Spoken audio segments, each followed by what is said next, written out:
इदम श्री सद्गुरुवे नमः। श्री कृष्णम वंदे जगत गुरु। आइए परम पूज्य गुरुदेव की इस दिव्य वाणी को, उनके इस दिव्य प्रवचन को अपनी आत्मा में, अपनी विचारणाओं में, अपनी भावनाओं में आरोपित करें, स्थापित करें। जन्म शताब्दी पुस्तक माला 65 डे 11 उपासना साधना आराधना। एक बहुत खूबसूरती से गुरुदेव ने इस स्वा के अध्ययन के माध्यम से, इस स्वाध्याय के माध्यम से उपासना साधना आराधना का क्रिस्प निकालकर सामने रख दिया है।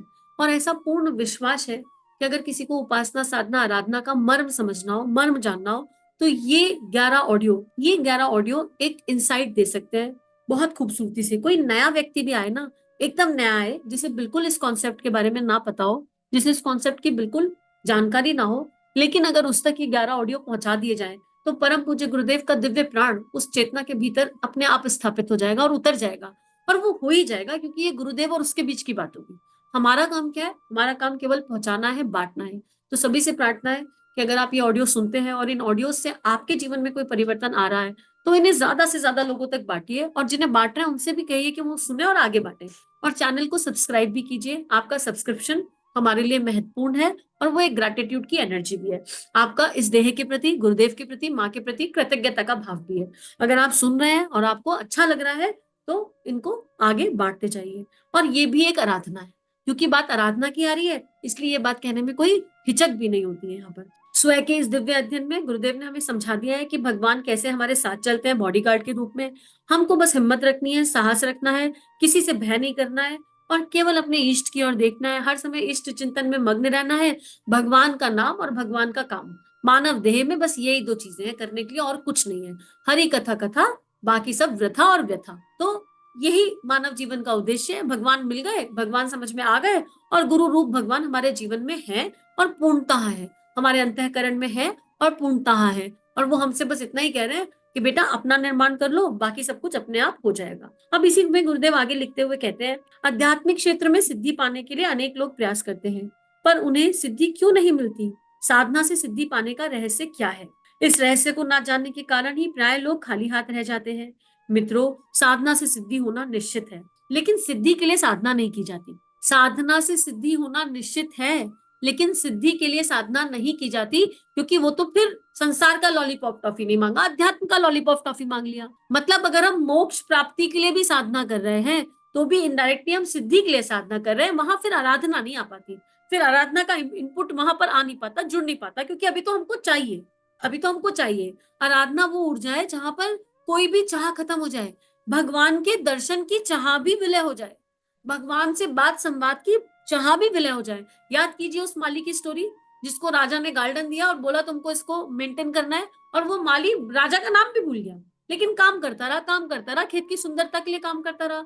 तो बात यहाँ पर वही है कि साधना से सिद्धि निश्चित है, पर सिद्धि के लिए साधना कभी ना करें। साधना सामान्य चीज नहीं है, यह असामान्य चीज है, परंतु साधना को साधना की तरह किया जाना परम आवश्यक है। साधना, बीच के 3-4 ऑडियो में साधना को बहुत अच्छे से समझाया गया है, बहुत अच्छे से स्व का अध्ययन उस पर हुआ है, उसको सुन लीजिए। साधना कैसी होनी चाहिए, इस संबंध में हम आपको पुस्तकों का हवाला देने की अपेक्षा एक बात बताना चाहते हैं, जिसकी आप जांच पड़ताल कभी भी कर सकते हैं। साधना कैसी होनी चाहिए, उसकी जांच पड़ताल। हम 75 साल के हो गए हैं, कहने का मतलब ये है कि हमारे पूरे 75 साल साधना में व्यतीत हुए। यह हमारा जीवन एक खुली पुस्तक के रूप में है। हमने साधना की, उसका परिणाम मिला, और जो कोई भी साधना करेगा उसे परिणाम अवश्य मिलेगा। हमें कैसे मिला, इसके संदर्भ में हम 2 घटनाएं सुनाना चाहते हैं। पहले तो हम यहाँ पर ये देख लें कि हमें परम पूज्य गुरुदेव का सबको सारा जीवन पता है, और कितनी खूबसूरती से पता है। परम पूज्य गुरुदेव ने सारा जीवन केवल तपश्चर्या करी है, केवल तपश्चर्या करी है, केवल स्वयं को साधा है, एक ब्यूटीफुल लेबोरेटरी के जैसे अपना जीवन बना लिया है। और उसके बाद वो उस स्तर पर है, उनकी प्रेम की गंगा ऐसी बहती है, ज्ञान की गंगा ऐसी बहती है कि वो आज भी हम सबका परिवर्तन करती चली जा रही है। जाने कब देह छोड़ी और आज तक हमारे जीवन में उनका रस है। और हम लोग में से कितने तो ऐसे हैं जिन्होंने गुरुदेव को देह से देखा ही नहीं। एक चेतना जो देहातीत है, जो देह में नहीं है, लेकिन मात्र उनके उनका चिंतन स्मरण करने से उनसे जुड़ाव महसूस हो जाता है। ये क्या अपने आप में छोटी बात नहीं है?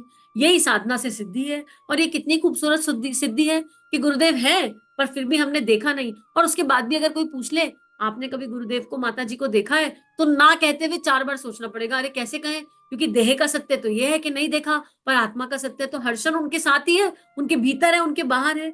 आत्मा का सत्य तो ऐसा है कि गुरुदेव के बिना तो सांस ही नहीं है, तो कैसे कहें सत्य क्या है और असत्य क्या है, कैसे समझाया जाए? गुरुदेव कहते हैं, पहली बार हमारे पिताजी हमें महामना मदन मोहन मालवीय जी के पास यज्ञोपवीत एवं दीक्षा दिलाने बनारस ले गए। मालवीय जी ने काशी में हमें यज्ञोपवीत भी पहनाया और दीक्षा भी दी। उस समय उन्होंने हमको बहुत सी बातें बतलाई, वह आप देख सकते हैं। हमने भगवान यानी जो अच्छाइयों का समुच्चय है उसे समर्पण करके यह सब किया। भगवान यानी जो अच्छाइयों का समुच्चय है, हमारा ईश्वर जो भी है वो श्रेष्ठ गुणों का समुच्चय है। हम उसी को समर्पित करें अपने आप को, जो श्रेष्ठ गुणों का समुच्चय है। ऐसा ईश्वर नहीं हो सकता जिसमें श्रेष्ठ गुण ना हो। हमारी उपासना और साधना ऐसी है कि हमने सारी जिंदगी भर धोबी के तरीके से अपने जीवन को धोया और अपनी कमियों को चुन चुनकर निकालने का प्रयत्न किया। अपनी कमियों को चुन चुनकर निकालने का प्रयत्न किया। आराधना हमने समाज को ऊंचा उठाने के लिए की। आप यहाँ आइए और देखिए, अपने मुख से हमने अपने बारे में कहना ठीक बात नहीं। आप यहाँ आइए और दूसरों के मुख से सुनिए। हम सामान्य व्यक्ति नहीं, असामान्य व्यक्ति हैं। यह हमें उपासना, साधना और आराधना के द्वारा मिला। आप अगर इन तीनों चीजों का समन्वय अपने जीवन में करेंगे तो मैं आपको विश्वास दिलाता हूँ कि आपको साधना से सिद्धि अवश्य मिलेगी। अगर कोई ये स्वाध्याय सुन रहा है और उसके अंतस में कुछ हिलोरे हो रही है, उसके हृदय में कुछ घटित हो रहा है, तो समझ लीजिए आपकी भावनाओं की दीक्षा हो चुकी है। आपकी मानसिक रूप से आप गुरुदेव के हो गए हैं, भावनाओं के रूप से आप गुरुदेव के हो गए हैं, पर एक बार स्थूल शरीर की दीक्षा भी आवश्यक है। तो अगर कभी किसी की दीक्षा नहीं हुई, दीक्षा का सिंपल अर्थ है दी इच्छा, दीक्षा का अर्थ है एडमिशन लेना। तो अगर किसी की दीक्षा नहीं हुई तो निश्चित रूप से अपनी दीक्षा की व्यवस्था कीजिए। आप शांति कुंज से लीजिए, गायत्री तपोभूमि मथुरा से लीजिए, आपके आसपास जो गायत्री शक्ति केंद्र है, चेतना केंद्र है, वहां जाइए, वहां पर बात कीजिए, पर दीक्षा का क्रम अवश्य पूर्ण कीजिए। क्योंकि गायत्री रूपी महासमुद्र में जब हम उतरते हैं तो हमको एक गुरु की, एक कोच की आवश्यकता होती है। और गुरु का महत्व भगवान श्री कृष्ण ने भी बताया, भगवान श्री राम ने भी बताया, अपने जीवन से बताया। भगवान श्री कृष्ण जो जगत गुरु हैं, वो भी जब देह में आए तो वो संदीपनी आश्रम में गए और उन्होंने वहां से दीक्षा ग्रहण करी, उन्होंने उन्हें अपना गुरु बनाया। भगवान श्री राम जो स्वयं अवतार हैं, उनके भी गुरु वशिष्ठ थे।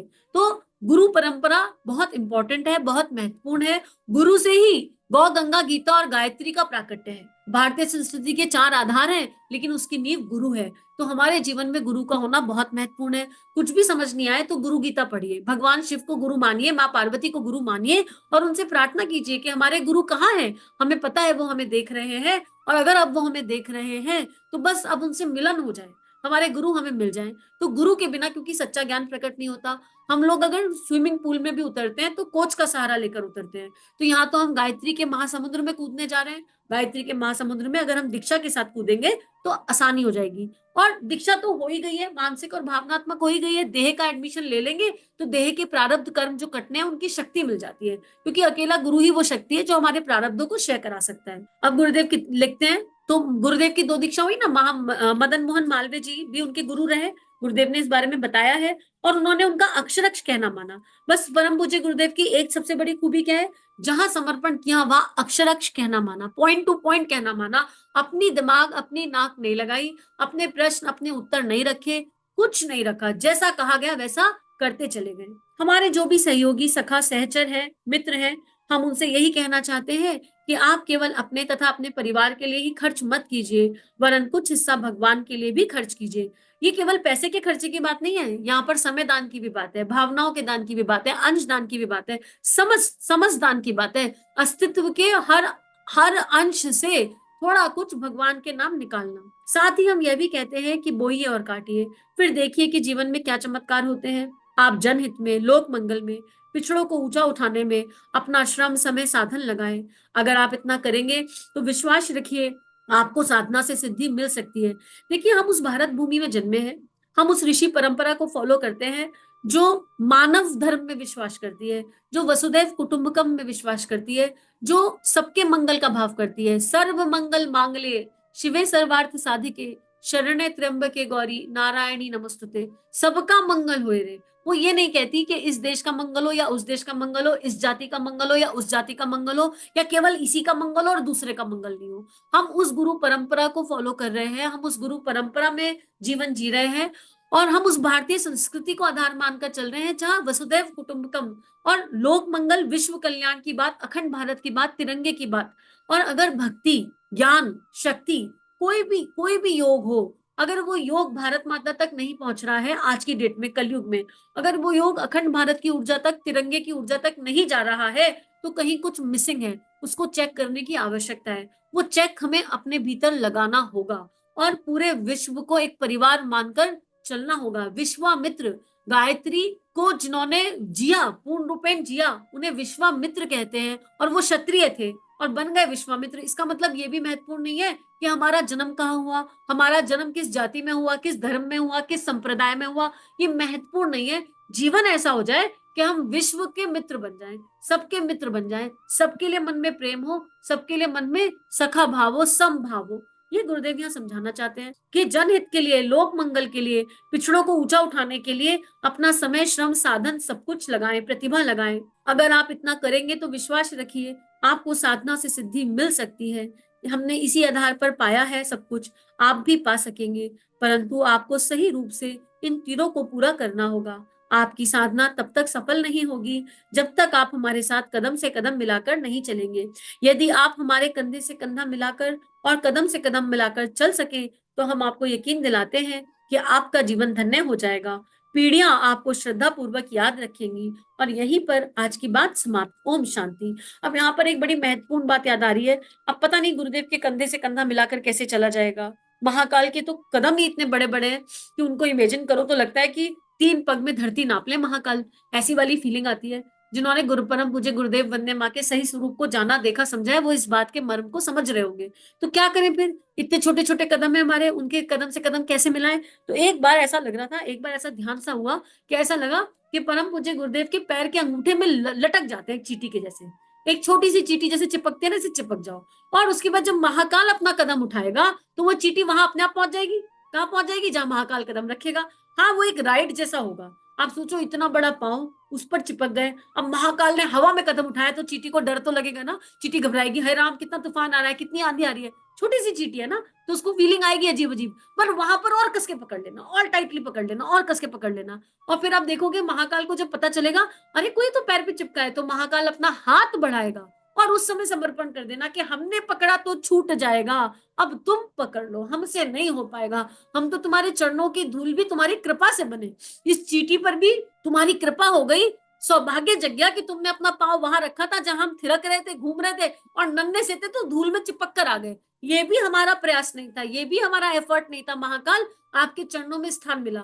और फिर जब महाकाल हाथ बढ़ाएगा तो ये चीटी धीरे धीरे महाकाल के पैर से होते होते, महाकाल कहेंगे आओ आओ, मैं तुम्हें बुला रहा हूँ, बुला रहा हूँ, बुला रहा हूँ। फिर महाकाल की मर्जी कि महाकाल कंधे पे बैठाए कि हृदय में रखे कि सिर में बैठाए या अपनी चीटी से फूंक मार के काम कराए। पर महाकाल के कदम से कदम मिलाना है, उनकी ताल से ताल मिलानी है, उनके कंधे से कंधा मिलाना है, तो बिल्कुल चीटी जैसे होकर समर्पित हो जाना है। शरणागति शरणागति शरणागति के भाव को दोहराना है। और ये ध्यान बार बार हुआ, बार बार घटित हुआ, बार बार घटित हुआ, तो बड़ा आनंद हुआ। और एक ध्यान और, एक बार और ध्यान घटित हुआ। एक ऐसा ध्यान हुआ, हम सबको पता है कि हमें ध्यान ऐसा करना चाहिए नियमित रूप से कि जब हम उपासना के लिए बैठे तो हम भाव करें कि हम अपने गुरु के आश्रम में प्रवेश कर रहे हैं। उनके गेट पर गए, फिर गुरु जी से परमिशन मांगी और अंदर जा रहे हैं। तो एक बार ऐसा ध्यान चल रहा था और एक भाव आया कि चींटी से भी छोटे चाल हो गई, चींटी से भी छोटी, और शांति कुंज के गेट से समाधि स्थल तक जाने में युग बीत जाएंगे, ऐसा फील आया कि यार ये तो बहुत ही दूर हो गया, चल ही नहीं पा रहे, चल ही नहीं पा रहे। ऐसा लगा जाने कितने युग बीत जाएंगे ऐसे इस चाल से चलेंगे, तो समझ ही नहीं आया और आंसू गिर गए। है भगवान, समाधि स्थल तक नहीं पहुंच पा रहे, क्या दुर्गति हो गई, क्या स्थिति हो गई। फिर एक ग्रेटिट्यूड की फीलिंग आई कि चलो कम से कम शांति कुंज की भूमि पर तो है, इस भूमि पर गुरुदेव ने जगह जगह कदम रखा है, तो कुछ तो ठीक ठाक हो ही जाएगा। और फिर ऐसा फील आया कि परम पूज्य गुरुदेव समाधि स्थल से निकल कर आए, खुद से निकल कर आए, और वो चीटी को उन्होंने देखा और चीटी रो रही थी बैठी हुई, और साथ में ग्रेटिट्यूड की फीलिंग पर थी कि चलो शांति कुंज की भूमि तो नसीब हुई, क्या है समाधि स्थल तक नहीं गए तो नहीं गए, नहीं हुआ अखंड दीपक का दर्शन तो नहीं हुआ, पर चिंतन तो समाधि स्थल का है, चिंतन तो अखंड दीपक का है, तो इस पर क्या विचार करना। और ऐसा लगा जैसे मानो गुरुदेव माँ मुस्कुराए और उन्होंने हाथ नीचे बढ़ाया और जैसे पत्ते पर चीटे को उठाते, चीटे को उठाया और हाथ को ऊपर लेकर अपने आंखों के नेत्रों के सामने ले आए। अच्छा, ये चीटी यहाँ रो रही थी मेरी। तो इस तरह के विजुअलाइजेशन, इस तरह के धारणा मन को आनंद और सुकून देते हैं। और देखो, इसमें कुछ फायदा हो या नहीं हो, नुकसान तो कुछ नहीं हो रहा है ना। और ये यात्रा नुकसान और फायदे से परे की यात्रा है, क्योंकि ये दिव्यता की यात्रा है, ये देवत्व के जागरण की यात्रा है, ये भाव संवेदनाओं की गंगोत्री के जागरण की यात्रा है। उपासना, साधना, आराधना का अर्थ ही ये है कि हमारे तीनों शरीर पूरे एक्टिवेट हो जाएंगे, भीतर भाव संवेदनाओं की गंगोत्री जाग जाएगी और जाने फिर क्या होगा। वो सूक्ष्म जगत इस स्थूल जगत से बहुत बड़ा है, हम विजुलाइज भी नहीं कर सकते, हम इमेजिन भी नहीं कर सकते।